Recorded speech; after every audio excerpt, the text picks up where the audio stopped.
पिछले वीडियो में संक्रमण तत्वों के बारे में शुरुआत करी थी, जिसमें आवर्त सारणी के अंदर उनकी स्थिति क्या है और उनको संक्रमण तत्व क्यों कहते हैं, डी ब्लॉक तत्व क्यों कहते हैं, उनका इलेक्ट्रॉनिक विन्यास क्या है, ये सारा था। इलेक्ट्रॉनिक विन्यास की तो हमें बार बार जरूरत पड़ेगी, आज भी अभी भी इस वीडियो में भी जरूरत पड़ेगी। तो वो तो था शुरुआत में डी ब्लॉक तत्वों का एक प्रकार से परिचय। अब हम पढ़ेंगे आज संक्रमण तत्वों के सामान्य गुण। और संक्रमण तत्व जैसे उसमें बताया था कि सारे धातु हैं, संक्रमण तत्व जितने भी सारे के सारे धातु हैं और धातु के विशेष गुण होते हैं। तो जो अन्य धातुओं के गुण होते हैं वो गुण तो इनके हैं ही, इनके अलावा कुछ विशेषता और है, इनके अलग से गुण और हैं, उन पर हम ज़्यादा फोकस रखेंगे, ज़्यादा ध्यान देंगे। पिछले वीडियो में ये भी बताया था कि संक्रमण तत्व जो भी हैं वो ज़्यादातर या तो बहुमूल्य धातु हैं जितनी भी हैं, जैसे सोना, चांदी, प्लेटिनम, वो सारे संक्रमण तत्व हैं, या औद्योगिक महत्व वाली धातुएं हैं जैसे लोहा, तांबा, निकल, कोबाल्ट आदि। मरकरी भी है। इसमें यह भी पढ़ा था हमने कि जिंक, कैडमियम और मरकरी, ये तीन तत्व ऐसे होते हैं जिनको डी समुदाय का तत्व नहीं माना जाता, संक्रमण तत्व नहीं माना जाता, लेकिन उनका अध्ययन इनके साथ किया जाता है। तो अब भी यहाँ पर जो हम इनके गुणों के बारे में पढ़ेंगे तो जिंक, कैडमियम और मरकरी के गुण थोड़े से इनसे भिन्न मिलेंगे, कुछ मिलेंगे, एक मैग्नीज भी कुछ मिलेगा। लेकिन यहाँ पर हम इसके जो गुण हैं उनको भी हम दो प्रकार से लेकर चलेंगे कि एक तो जो सामान्य धातुओं के गुण होते हैं वो इनमें है क्या, एक तो उनका देखेंगे, और दूसरे इनके कोई विशेष गुण है तो वो पढ़ेंगे। तो सामान्य गुण कौन कौन से होते हैं धातुओं के? सामान्य गुण तो यही होते हैं कि इनकी इलेक्ट्रॉन त्यागने की प्रवृत्ति, धातु तो ये परिभाषा ये होती है जो आसानी से इलेक्ट्रॉन त्यागते हैं, और जब इलेक्ट्रॉन त्यागने की प्रवृत्ति है तो निश्चित रूप से ये ऊष्मीय सुचालक होंगे, विद्युत के चालक होंगे। तो इनके सामान्य गुण कौन से हैं जो अन्य धातुओं से मिलते जुलते हैं, उसी से शुरुआत करेंगे। तो आज का अपना मुख्य जो हेडिंग डालेंगे वो है कि संक्रमण तत्वों के सामान्य गुण। सामान्य गुण जो अन्य धातुओं से मिलते जुलते होते हैं उसमें सबसे पहले हम ले रहे हैं उच्च तनन सामर्थ्य। इन धातुओं की उच्च तनन सामर्थ्य होती है। तनन सामर्थ्य किसको कहेंगे? तनन सामर्थ्य उसको कहते हैं जैसे मान लीजिए अगर ये धातु है, इससे कोई भारी वस्तु इसके साथ जोड़ दी और फिर इसको खींचे तो ये कितना खींच सकती है, थोड़ा पतले इसको तार के रूप में देखते हैं तो कितना इसको वजन को खींच सकती है, कब ये टूटेगा, तो इसको हम तनन सामर्थ्य कहेंगे कि कोई भी पदार्थ है उसको खींचने की क्षमता उसकी कितनी है। तो इनकी तनन सामर्थ्य उच्च होती है, ये आसानी से टूटते नहीं है। जिस प्रकार से लोहे का तार होता है, लोहे का तार है तो किसी भारी वस्तु को अगर बांध कर खींचना चाहे तो खींच सकते हैं, तो इनकी तनन सामर्थ्य अच्छी होती है। तो पदार्थ को खींचने की क्षमता को हम तनन सामर्थ्य कहते हैं, वो इनकी उच्च होती है, हाई होती है। दूसरा तन्यता। तन्यता कहते हैं जिसके तार खींचे जा सकते हैं, जिसको तार के रूप में बनाया जा सकता है। जैसे तांबा है, लोहा है, चांदी है, सोना है, सबको तार के रूप में लिया जा सकता है, तो वो उसको डक्टाइल या तन्यता कहते हैं। हर एक के तार नहीं बनते, लकड़ी का तार नहीं बनता, पत्थर का तार नहीं बनता, लेकिन इन धातुओं के तार बन जाते हैं। द्रव का तार नहीं बनता, तो कोई दो चार को छोड़कर सबकी तन्यता होती है, सबको तार के रूप में बनाया जा सकता है। तीसरा होता है इसका आघातवर्धनीयता, वो भी धातु का गुण होता है। शुद्ध अगर धातु है तो वो आघातवर्धनीय होती है। आघातवर्धनीय किसको कहेंगे? आघातवर्धनीय उसको कहते हैं कि जिसको चोट मारे तो वो फैलेगी, चादर के रूप में उसको बना सकते हैं।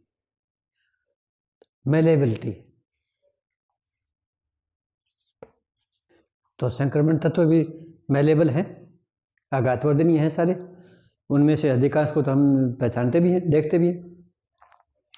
और अगला जो गुण होता है वो तापीय और विद्युत के सुचालक होते हैं।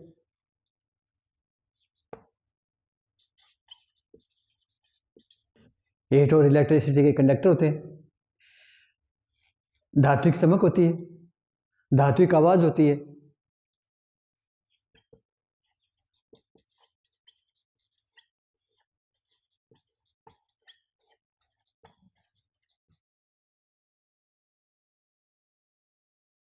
ये तो कुछ सामान्य गुण है जो अन्य धातुओं के साथ मिलते जुलते हैं। अब हम कुछ भिन्नता वालों पर आते हैं या इनकी कोई विशेषता है तो उन पर आते हैं। तो सबसे पहले तो इनकी संरचना देखते हैं, कौन सी जालक संरचना क्या होती है। तो इनकी ज़्यादातर जालक संरचना HCP भी होती है, BCC भी होती है और CCP भी होती है।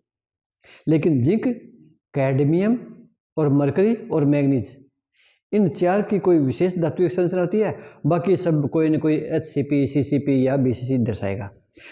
इनको याद रखने का तरीका भी होता है, इस पर अभी प्रश्न आते हैं तो ध्यान में रखना चाहिए हमें कि इनकी जो अलग अलग धातु हैं, भिन्न भिन्न धातुएं हैं संक्रमण तत्व में, तो उनकी जालक संरचना क्या क्या होंगी। संक्रमण तत्वों के हमारे पास 4 श्रृंखला है, जिसमें से 3 तो स्थायी है, लेकिन चौथी जो श्रृंखला है वो ज़्यादातर रेडियो एक्टिव तत्व है, तो वो स्थायी भी नहीं है। वो अभी पिछले दिनों या अभी इसका वो स्थायीकरण हुआ है, तो हम ज़्यादातर 3 का ही पढ़ेंगे, क्योंकि चौथी है वो अस्थायी है। सारे के सारे रेडियो एक्टिव तत्व हैं वो सारे। तो पहली, दूसरी और तीसरी जो संक्रमण श्रृंखला है, उनके जालक संरचना के बारे में हम देखना चाहें तो यहाँ पर एक याद करने का तरीका है, वो मैं बता रहा हूँ, इसको देखते हैं।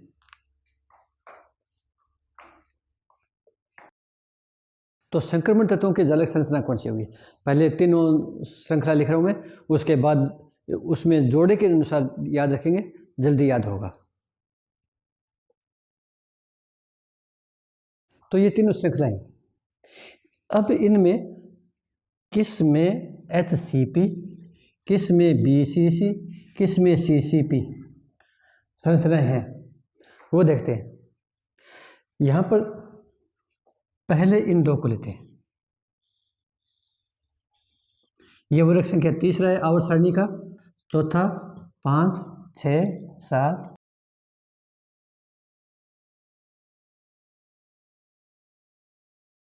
ये आवर्त सारणी की वर्ग संख्या है। 2-2 के जोड़े बनाते हैं पहले।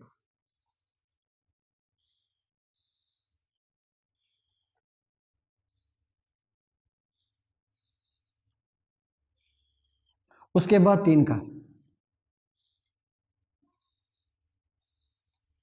उसके बाद अकेला। अकेला तो इसलिए क्योंकि जिंक, कैडमियम और मरकरी इनको संक्रमण तत्व तो मानते ही नहीं, क्योंकि इनमें डी कक्षक सारे पूर्ण रूप से भरे हुए हैं, अपूर्ण नहीं है, लेकिन इनका अध्ययन इनके साथ किया जाता है। इनमें इन तत्वों की संरचना होती है HCP। बारी बारी से देखता हूँ। HCP इसमें होती है और इसकी होती है।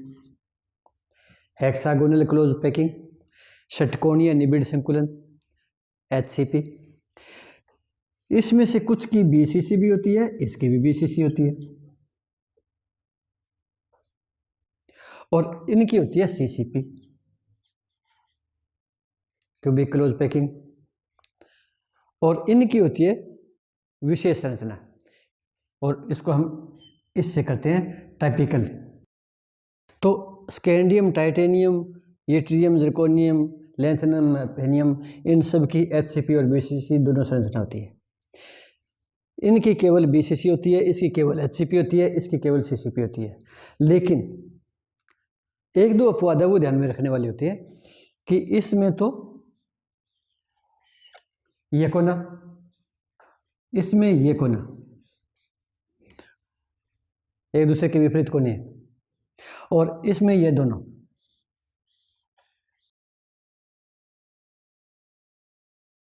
और यहां पर ये दोनों, बस इनकी अलग से ध्यान रखना है, बाकी कोई ज़्यादा चेंज नहीं होता। क्या करना पड़ेगा, अभी बताया था 3 प्रकार की संरचना है। तो यहाँ जो कोने के हैं ये लैंथेनम और ये क्रोमियम, इन की तीनों संरचना पाई जाती है। इसकी HCP भी है, BCC भी है और CCP भी है। और यही बात ये यहाँ पर है, HCP, BCC और CCP। तो इस कोने और इस कोने की तीनों संरचनाएं होती है। तो ये 2 तो यहाँ पर हो गए। इन सब की HCP तो होती है। मैग्नीज और आयरन की HCP तो है ही, इसके साथ इसकी कोई विशेष संरचना भी होती है। आयरन की HCP तो है ही, इसके साथ इसकी BCC भी होती है। और जिंक और कैडमियम की विशेष के साथ साथ, विशेष तो ये है ही, साथ में HCP भी होती है। बस इतना ध्यान में रखना है। और इसमें भी एक विशेषता ये और होती है कि जो जिंक, कैडमियम, मरकरी और मैंगनीज, इन चारों की विशेष आबंधित संरचना होती है, विशेष धात्विक संरचना होती है। तो ये एक्स वाले तो ये केवल 4 ही हैं, ये आसानी से ध्यान में रह जाते हैं। बाकी सीधा सा तरीका है कि ये शुरुआत के जो 2 वर्ग हैं इनमें HCP और BCC, 5 और 6 में BCC, 7 और 8 में HCP, 9, 10, 11 में CCP। इसका ये कोना और इसका ये कोना, तीनों आसानी से याद हो जाते हैं, 5 मिनट लगेंगे। तो इस टेबल को गौर से पढ़ेंगे तो याद रह जाती है, कोई ज़्यादा कठिन वाली बात नहीं है। हाँ, याद रखने चाहिए क्योंकि ऑब्जेक्टिव टाइप क्वेश्चन होते हैं उसमें उस पर आ जाते हैं प्रश्न। तो ये तो हो गई इसकी संरचना, जालिक संरचना के बारे में। अब आ रहे हैं हम भौतिक गुणों पर, और भौतिक गुण में सबसे पहले लेंगे गलनांक। भौतिक गुण इसके कई हैं, बारी बारी से सभी को पढ़ेंगे। जैसे गलनांक है, कणन एंथैल्पी है, परमाणु त्रिज्या है, आयनिक त्रिज्या है, आयनन विभव है, इलेक्ट्रोड विभव है, इस प्रकार से कई हैं। और अन्य गुण भी हैं, कोई उत्प्रेरकीय गुण है, रंगीन आयन प्रदर्शित करना है, ये भी है। तो बारी बारी से सब पर आएंगे। तो जितने भी वीडियो आएंगे, अब ये इसके गलनांक से भौतिक गुणों से संबंधित ही हैं, तो जितने भी वीडियो बनेंगे इनको अच्छा बनाने का प्रयास कर रहे हैं, और इस तरीके से बनाए जा रहे हैं ताकि आपको एक एक बात समझ में आ जाए।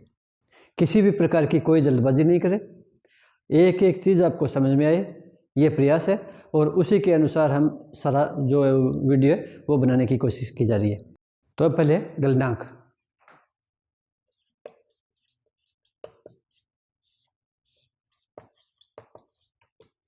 Melting point.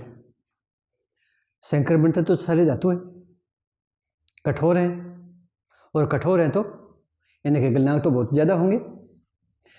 कोई 2-3 तत्वों को छोड़कर, जैसे मरकरी है, क्योंकि मरकरी का इसी के साथ पढ़ते हैं, संक्रमण तत्व नहीं माना जाता लेकिन उसका अध्ययन इसके साथ करते हैं। तो मरकरी तो साधारण ताप पर द्रव है, उसका गलनांक ज़्यादा नहीं है। इसी प्रकार जिंक का भी ज़्यादा नहीं है, और कैडमियम भी अपवाद है। तो जिंक, कैडमियम और मरकरी के अलावा सभी जो तत्व हैं, संक्रमण धातु हैं, वो सारी कठोर है।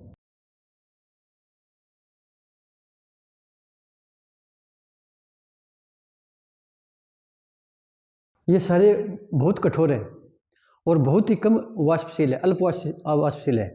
इसके कारण इनके मेल्टिंग पॉइंट ज़्यादा है, और मेल्टिंग पॉइंट ज़्यादा है तो बॉइलिंग पॉइंट तो अपने आप ही ज़्यादा हो गए। यहाँ पर मेल्टिंग पॉइंट के साथ क्वथनांक भी लिख सकता हूँ मैं। तो गलनांक उच्च है तो क्वथनांक तो नहीं है, साथ में ये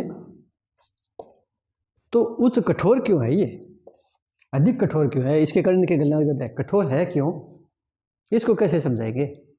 यहाँ समझाने के लिए हमें पहले इनका इलेक्ट्रॉनिक विन्यास देखना पड़ेगा, और इलेक्ट्रॉनिक विन्यास के आधार पर हम इसके सभी गुणों की व्याख्या करेंगे।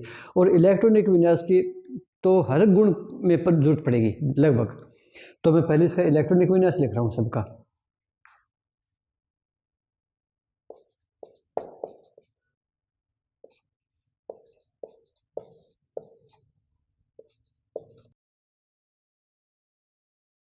ये तो इनका इलेक्ट्रॉनिक विन्यास है। साथ में इनमें कितने कितने इलेक्ट्रॉन युग्मित अयुग्मित है वो भी देख लेते हैं।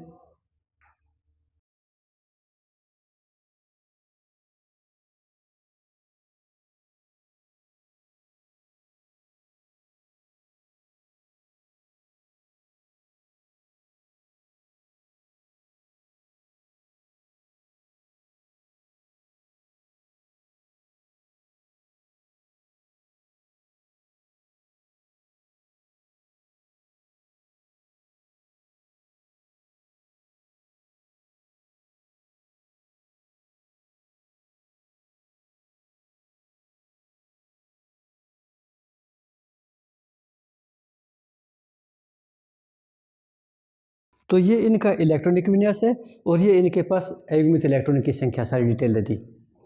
अब यहाँ पर यह समझाना चाहते हैं कि ये अधिक कठोर क्यों है। कोई भी धातु है या तत्व है अधिक कठोर कब होता है? जब उसके परमाणुओं के बीच में मजबूत बंध बनता है, बहुत अधिक मजबूत। तो ये मजबूत तभी होते हैं जब इनके परमाणुओं के बीच में प्रबल बंध बनता है। और परमाणु, एक परमाणु दूसरे परमाणु के साथ, और सभी परमाणु एक प्रकार के तो हैं तत्व में, तो उनके बीच में बंध कैसे बनेगा? उसमें तो इलेक्ट्रॉन का सजा होता है ज़्यादातर, या कोई एक धनायन बन गया, इलेक्ट्रॉन आ गया, उस तरीके से होता है, धात्विक बंध बनता है जो भी है। तो यहाँ पर क्योंकि ये धातु है तो इनके बीच में धात्विक बंध बनेगा, वो मजबूत है। लेकिन वो मजबूत क्यों है, किसके कारण है मजबूत? तो यहाँ पर कौन कौन से कक्षक भाग ले रहे हैं वो बंध बनाने में, इंपॉर्टेंट बात है वो देखते हैं। हम एक उदाहरण लेते हैं, जल्दी समझ में आएगा। लोहे का, जैसे ये लोहा है, ये लोहे के परमाणु हैं, इनके बीच में आपस में बंध बना हुआ है। किस कारण बना हुआ है, कैसे बना हुआ है, वो देखना चाहते हैं। तो सबसे पहले लोहे का इलेक्ट्रॉनिक विन्यास देखते हैं। लोहे का इलेक्ट्रॉनिक विन्यास होता है 3d6 4s2।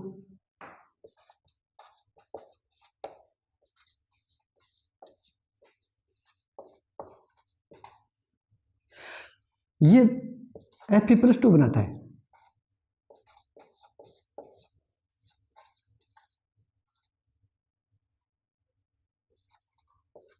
ये होता है।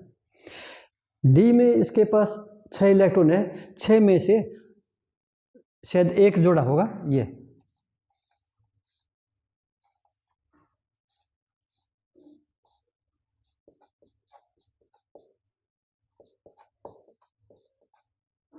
ये होते हैं, ये 6 इलेक्ट्रॉन है। तो इसके पास 4 अयुग्मित इलेक्ट्रॉन है।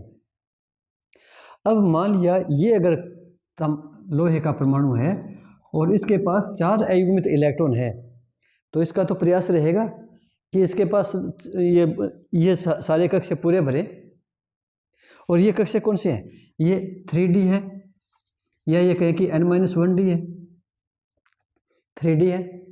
अब इनमें अगर इनका युग्मन होता है तो युग्मन कौन से इलेक्ट्रॉन के कारण होगा? तो निश्चित है भी कि यहाँ से जो 2 इलेक्ट्रॉन निकले हैं वो आएंगे यहाँ पर। तो यहाँ पर अगर कोई 2 इलेक्ट्रॉन आते हैं ये, और दूसरे परमाणु के ये आते हैं, एक Fe+2 के कारण ये आ गए, एक Fe+2 के 2 इलेक्ट्रॉन ये आ गए, तो यहाँ पर किन किन कक्षकों ने भाग लिया है? यहाँ पर भाग लिया है n-1D कक्षक ने और ns कक्षक ने, इन कक्षकों ने भाग लिया। और ये दोनों कक्षक, यानी जो सबसे बाहरी कक्षक है वो और उससे अंदर वाला कक्षक, ये बंध बनाने में भाग लेते हैं, इसके कारण ये कठोर बंध बनता है। तो यहाँ पर अधिक कठोर होने का कारण क्या होगा?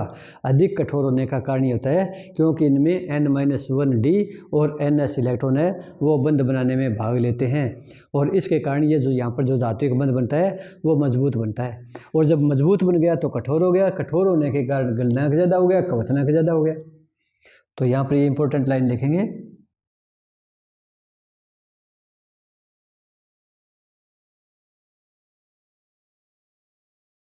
ये कारण होता है। ये तो उदाहरण लोहे का दिया है। इसी प्रकार अगर अन्य तत्वों का देखें तो उसमें यह भी निर्भर करता है कि डी में अयुग्मित इलेक्ट्रॉन कितने हैं। सॉरी, इस परमाणु के पास, अकेले डी में नहीं, परमाणु के पास कुल अयुग्मित इलेक्ट्रॉन कितने हैं। और इसमें यह होता है कि जितने ज़्यादा युग्मित इलेक्ट्रॉन होते हैं बंध उतना ही मजबूत बनता है, उतना ही उसका गलनांक ज़्यादा हो जाता है। तो किस में ज़्यादा होना चाहिए? तो इसके पास अयुग्मित इलेक्ट्रॉन 1 है, यहाँ 2 है, यहाँ 3 है। अगर इसको लिखूं तो यहाँ पर 1 है, यहाँ 2, यहाँ 3, और यहाँ क्रोमियम के पास 5 और 1 6 अयुग्मित इलेक्ट्रॉन। क्रोमियम के पास एकदम 6 इलेक्ट्रॉन हो जाते हैं। मैग्नीज के पास 5 है, इसके पास 4 है।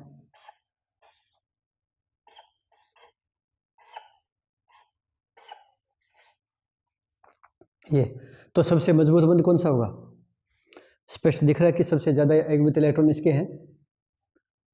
तो एक लाइन इंपॉर्टेंट बात और हो जाती है कि जिसके पास अयुग्मित इलेक्ट्रॉन की संख्या ज़्यादा होती है वो मजबूत बंध बनाता है।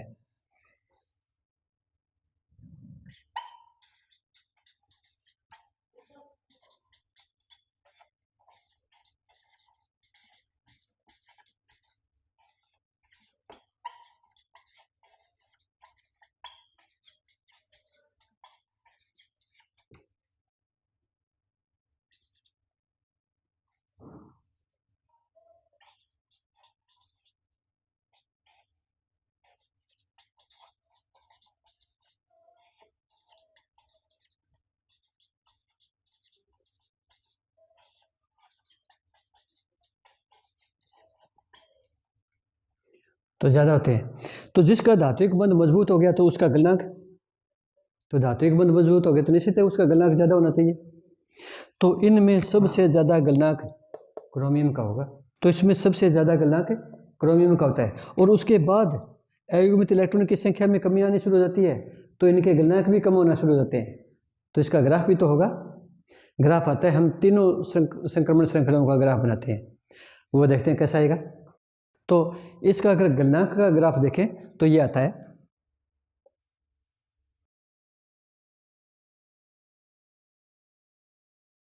तीनों संक्रमण श्रृंखलाओं को बनाते हैं तो लगभग ऐसा आता है। एकदम सही पैमाने पर तो नहीं, अंदाज हो जाएगा आपको समझने के लिए।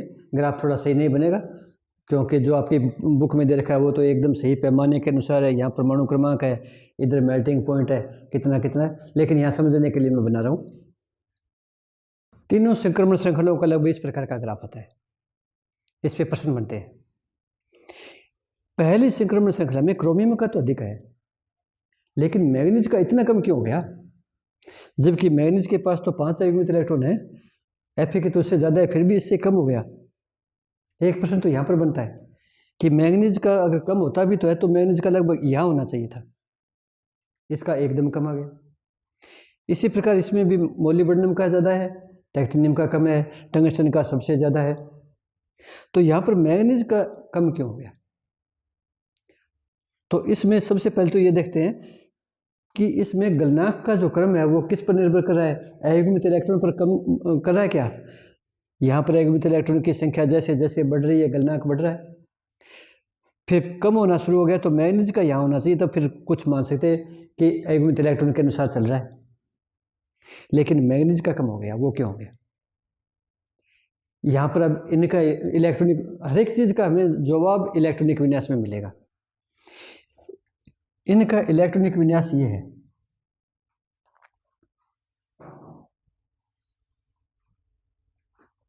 क्रोमियम का ये है, मैग्नीज का ये। फर्क क्या है कि यहाँ पर मैग्नीज का जैसा होना चाहिए वैसा का वैसा है इलेक्ट्रॉनिक विन्यास, नेचुरल है। ये इलेक्ट्रॉनिक कॉन्फ़िगरेशन है वो नेचुरल है, लेकिन क्रोमियम का ये नेचुरल नहीं है। क्रोमियम का होना क्या चाहिए? ये 3D3 है, यहाँ पर 3D4 होना चाहिए। इसका इलेक्ट्रॉनिक विन्यास होना तो चाहिए 3D4 और 4s2, ये होना चाहिए, लेकिन ये न होकर ये है। तो नेचुरल तो ये है, ये अचीव्ड है, ये प्राप्त किया गया है, इलेक्ट्रॉन के ट्रांसफर द्वारा हुआ है। तो इसके कारण यहाँ पर जो ये नेचुरल है, तो नेचुरल से तो फिर क्या प्रभाव पड़ गया? नेचुरल है और इसमें भी क्या विशेषता हो गई कि 3D5 है, डी में कितने इलेक्ट्रॉन आ सकते हैं? अधिकतम 10, यहाँ कितने हैं? 5, आधा भरा हुआ है। एस में कितने आ सकते हैं? अधिकतम 2, यहाँ कितने हैं? 2, पूरा भरा हुआ है। तो किसी भी परमाणु में उपकक्ष हैं जो आधे भरे हों या पूर्ण भरे हों तो वो स्थायी अवस्था होती है। तो यहाँ मैग्नीज स्थायी अवस्था है, और मैग्नीज जब स्थायी अवस्था है तो इसका गलनांक पर क्या प्रभाव पड़ेगा? गलनांक इसका कम क्यों हो गया? तो स्थायी अवस्था है तो इसको फिर दूसरे तत्वों के साथ धात्विक बंध बनाने की आवश्यकता इतनी ज़्यादा नहीं है, क्योंकि ये तो खुद स्थायी है, और खुद स्थायी है तो धात्विक बंध ज़्यादा नहीं बनाएगा, इस कारण धात्विक बंध मजबूत नहीं होगा, और मजबूत नहीं होगा इस कारण इसका गलनांक कम हो गया। तो मैग्नीज का गलनांक कम होने का कारण क्या है? तो मैग्नीज का गलनांक कम होने का कारण है कि ये इसकी स्थायी अवस्था है, और स्थायी अवस्था है तब ये बंध मजबूत नहीं बनाता है, इसको दूसरे की आवश्यकता नहीं है, खुद अपने में स्वतंत्र रहने में सक्षम है। तो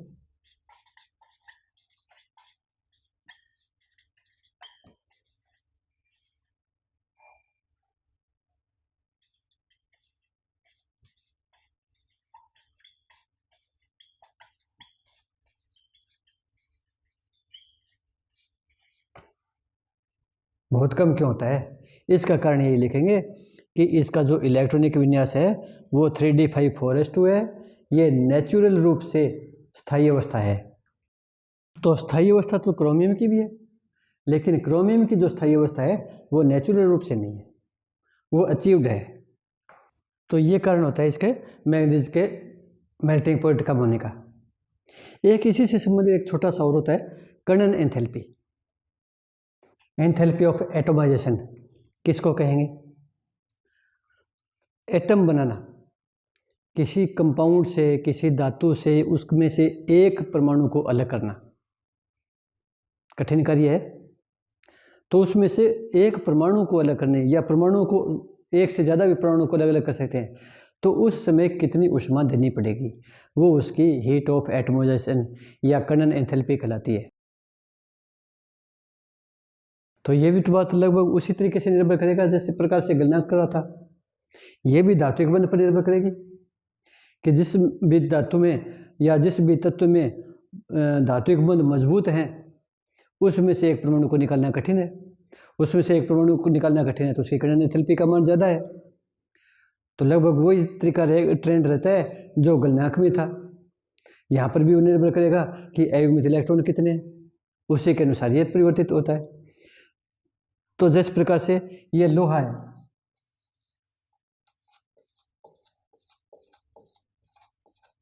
ये लोहे के परमाणु है। अब इस परमाणु को हमें अलग करना है, ये ठोस अवस्था है, इसमें से एक परमाणु को अलग करना है तो क्या क्या करना पड़ेगा?